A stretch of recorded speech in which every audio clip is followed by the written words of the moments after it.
Hi all, അസ്സലാമലൈക്കും. Welcome back to Silnas kitchen. ഇന്നത്തെ recipe ഒരു അടിപൊളി വെറൈറ്റി ടേസ്റ്റി ആയിട്ടുള്ള നല്ലൊരു സ്വീറ്റിൻ്റെ റെസിപ്പിയാണ്. കുട്ടികൾക്കും വലിയവർക്കൊക്കെ ഒരുപാട് ഇഷ്ടമാവും. ഭയങ്കര സ്പെഷ്യലാണ്. ഇനിയിപ്പോൾ ഓണമൊക്കെ വരുന്നതുകൊണ്ട് എല്ലാവർക്കും പായസം നിർബന്ധമാണ്. അതുകൊണ്ട് തന്നെ നമുക്ക് എല്ലാവർക്കും ഇതുപോലെ ഒന്ന് തയ്യാറാക്കി കുടിച്ച് നോക്കാം. ഭയങ്കര ടേസ്റ്റാണ്. അടപ്രഥമൻ, പാലാട ഇതൊക്കെ തയ്യാറാക്കുന്ന കൂട്ടത്തിൽ ഇതുകൂടെ ഒന്ന് തയ്യാറാക്കി നോക്കുക. അതുപോലെ അതിനേക്കാളും ടേസ്റ്റി ആയിട്ടുള്ള ഒരു അടിപൊളി ഐറ്റമാണ്.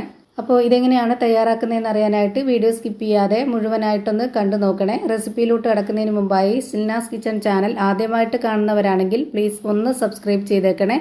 ഒപ്പം തന്നെ ഈ വീഡിയോസ് നിങ്ങൾക്ക് ഇഷ്ടപ്പെടുകയാണെങ്കിൽ ഒരു ലൈക്ക് ചെയ്ത് ഷെയർ ചെയ്ത് സപ്പോർട്ട് ചെയ്യാനും മറക്കരുത്. ഇനി നമുക്ക് ഇതെങ്ങനെയാണ് തയ്യാറാക്കുന്നതെന്ന് നോക്കാം.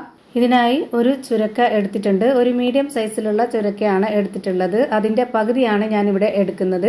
ആ പകുതി എടുത്തതിന് ശേഷം അതിൻ്റെ തൊലിയൊക്കെ കളഞ്ഞിട്ട് നന്നായിട്ട് കഴുകിയിട്ട് ഗ്രേറ്റ് ചെയ്തെടുത്തിട്ടുണ്ട്. ഇത് ഗ്രേറ്റ് ചെയ്തെടുക്കുമ്പോൾ ഗ്രേറ്ററിൻ്റെ ചെറിയ ഹോളിലിട്ടിട്ട് വേണം ഗ്രേറ്റ് ചെയ്തെടുക്കാനായിട്ട്. ഇതുപോലെ ഞാനിവിടെ ഒരു കവർ പാലിന് വേണ്ടിയാണ് ഇത് ഉണ്ടാക്കിയെടുക്കുന്നത്. എത്ര കവർ പാലിലാണോ ഓരോരുത്തർക്കും വേണ്ടത് അതിനനുസരിച്ച് ബാക്കിയുള്ള എല്ലാ ഇൻഗ്രീഡിയൻസിൻ്റെ അളവും വ്യത്യാസം വരും. അപ്പോൾ അതിനനുസരിച്ച് കണക്കാക്കിയിട്ട് എടുക്കണം. അപ്പോഴേ നല്ല ടേസ്റ്റ് ആയിട്ട് കിട്ടുള്ളൂ. ഞാനിപ്പോൾ ഇവിടെ ഒരു കടായി സ്റ്റവിലേക്ക് വെച്ച് ഫ്ലെയിം ഓണാക്കി കൊടുത്തു. അതിലേക്ക് 250 ml കപ്പിൻ്റെ അളവിൽ 2 കപ്പ് വെള്ളം ഒഴിച്ച് കൊടുത്തിട്ടുണ്ട്.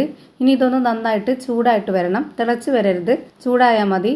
ഇതുപോലെ പുള്ളിയായിട്ടൊക്കെ വരുന്ന ഈ ഒരു ടൈമിൽ നമുക്കിതിലേക്ക് തേങ്ങാപ്പാൽപ്പൊടിയാണ് ഇട്ട് കൊടുക്കേണ്ടത്.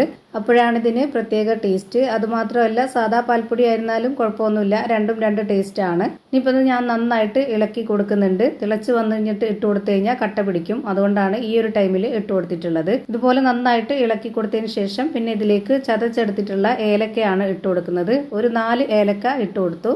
ഇനി അടുത്തതായിട്ട് ഇതിലേക്ക് നേരത്തെ ഗ്രേറ്റ് ചെയ്ത് വെച്ചിരുന്ന ആ ഒരു ചുരക്ക ഇട്ട് കൊടുക്കാം.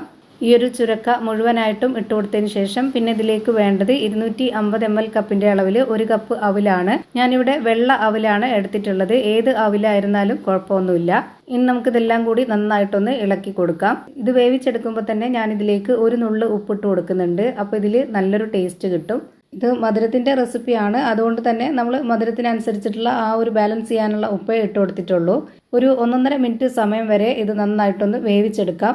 അതിൽ കൂടുതലിട്ട് വേവിക്കണമെന്നില്ല. കാരണം ഇത് നമ്മൾ ഗ്രേറ്റ് ചെയ്തിട്ടാണ് ഇട്ട് കൊടുത്തിട്ടുള്ളത്. ഭയങ്കര നൈസായിട്ടാണ് ഇരിക്കുന്നത്. അതുപോലെ അവലും കൂടെയാണ്. അപ്പോൾ ഇത് നന്നായിട്ട് വെന്ത് വന്നിട്ടുണ്ട്. ഇനി നമുക്കിതിലേക്ക് ഒരു 200 ഗ്രാമിൻ്റെ കണ്ടൻസ്ഡ് മിൽക്കാണ് ഒഴിച്ചു കൊടുക്കുന്നത്. അത് ഫുള്ളായിട്ട് ഒഴിച്ചു കൊടുക്കുന്നില്ല. ഒരു 1.5 ടീസ്പൂണോളം ബാക്കി വെക്കുന്നുണ്ട്. ഫുള്ളായിട്ട് ഒഴിച്ചു കൊടുക്കണമെന്നുള്ളവർക്ക് ഫുള്ളായിട്ട് ഒഴിച്ചു കൊടുക്കാം. ഞാനിപ്പോൾ ഇവിടെ കുറച്ച് പഞ്ചസാരയും കൂടെ ഇട്ട് കൊടുക്കുന്നുണ്ട്. അതുപോലെ തന്നെ ഈ ഒരു കണ്ടൻസ്ഡ് മിൽക്കിൻ്റെ മധുരം മാത്രം മതി എന്നുള്ളവർക്ക് അത് മാത്രം ഇട്ട് കൊടുത്താൽ മതി. മധുരമൊക്കെ ഓരോരുത്തരുടെ ഇഷ്ടമാണ്. ഞാനിപ്പോൾ ഇവിടെ നമ്മൾ അടപ്രഥമനൊക്കെ തയ്യാറാക്കുന്ന ആ ഒരു മധുരത്തിലാണ് ഇത് തയ്യാറാക്കി എടുക്കുന്നത്. 1/4 കപ്പ് അളവിലുള്ള പഞ്ചസാരയാണ് ഇപ്പോൾ ഇട്ട് കൊടുത്തിട്ടുള്ളത്. ഇത് നന്നായിട്ടൊന്ന് ഇളക്കി കൊടുക്കാം. ഇനി ഞാനിതിലേക്ക് 1 കവർ പാലാണ് ഒഴിച്ചു കൊടുക്കുന്നത്. ഇനി ഈ ഒരു പാലിൽ കിടന്നിട്ട് 1 മിനിറ്റ് നേരം ഇതൊന്ന് തിളച്ച് നന്നായിട്ട് വെന്ത് വരട്ടെ. ഇതിൻ്റെ പരുവെന്ന് പറയുന്നത് നമുക്ക് ഗ്ലാസ്സിൽ ഒഴിച്ച് കുടിക്കാൻ പറ്റുന്ന ആ ഒരു പരുവത്തിലാണ് ഞാനിപ്പോൾ ഇത് തയ്യാറാക്കി എടുക്കുന്നത്. അതുകൊണ്ട് തന്നെ ഇനി ഒരുപാടിട്ട് വറ്റിക്കണമെന്നൊന്നുമില്ല. അപ്പോൾ ഈ ഒരു പരുവത്തിൽ തന്നെ നമുക്കിതിൻ്റെ ഫ്ലെയിം ഓഫ് ചെയ്ത് കൊടുക്കാം. അങ്ങനെ ഞാനിവിടെ ഇതിൻ്റെ ഫ്ലെയിം ഓഫ് ചെയ്ത് കൊടുക്കുന്നുണ്ട്. ഇനി ഞാനിത് മാറ്റി വെക്കുന്നുണ്ട്. അടുത്തതായിട്ട് സ്റ്റവിലേക്ക് ഒരു പാൻ വെച്ച് കൊടുത്തതിന് ശേഷം അതിലേക്ക് ഒരു 2 ടേബിൾ സ്പൂൺ അളവിൽ നെയ്യ് ഒഴിച്ച് കൊടുക്കാം. ഇനി അടുത്തതായിട്ട് ഇതിലേക്ക് വേണ്ടത് കുറച്ച് തേങ്ങ ചെറുതായിട്ട് കട്ട് ചെയ്തെടുത്തിട്ടുള്ളതാണ്. അത് ഈ ഒരു നെയ്യിലൊന്ന് വറുത്തെടുക്കാം. അപ്പോൾ അതിൻ്റെ മണവും കൂടെ ആകുമ്പോൾ നല്ല ടേസ്റ്റ് ആയിരിക്കും.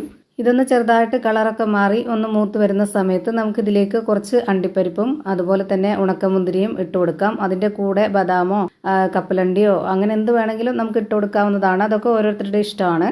ഇതെല്ലാം കൂടെ ചേർത്ത് നന്നായിട്ടൊന്ന് വറുത്തെടുത്തതിന് ശേഷം നമുക്ക് ആ ഒരു പായസത്തിലേക്ക് ഒഴിച്ചു കൊടുക്കാം. ഇപ്പം ഞാനിതിലേക്ക് ഒഴിച്ചു കൊടുക്കുന്നുണ്ട്. ഇത് നമുക്ക് ഗ്ലാസ്സിൽ കുടിക്കുന്ന സമയത്ത് കടിക്കാനായിട്ട് കിട്ടുമ്പോൾ ഭയങ്കര ടേസ്റ്റ് ആയിരിക്കും. അപ്പോൾ നമ്മുടെ അടിപൊളി ടേസ്റ്റി ആയിട്ടുള്ള ചുരക്ക കൊണ്ടുള്ള നല്ല ടേസ്റ്റി ആയിട്ടുള്ള ഒരു പായസം റെഡിയായി കിട്ടി. ഇതുപോലെ ചുരക്കയുടെ കൂടെ നമുക്ക് ചവ്വരിയും അതുപോലെ സേമിയൊക്കെ വെച്ചിട്ട് ചെയ്തെടുക്കാം. അതിനേക്കാളൊക്കെ ടേസ്റ്റാണ് അവൽ വെച്ചിട്ട് ചെയ്തെടുക്കുമ്പോൾ. ഇത്തവണ ഓണത്തിന് ഇതുപോലെ ഒന്ന് ട്രൈ ചെയ്ത് നോക്ക്. എല്ലാവർക്കും ഇഷ്ടമാവും. അപ്പോൾ ഇത്രയേ ഉള്ളൂ ഇന്നത്തെ വീഡിയോ ഇഷ്ടമായാൽ ലൈക്ക് ചെയ്യാനും കമൻറ്റ് ചെയ്യാനും ഷെയർ ചെയ്യാനും മറക്കരുത്. പുതിയൊരു വീഡിയോയുമായി വീണ്ടും വരും. Thank you for watching.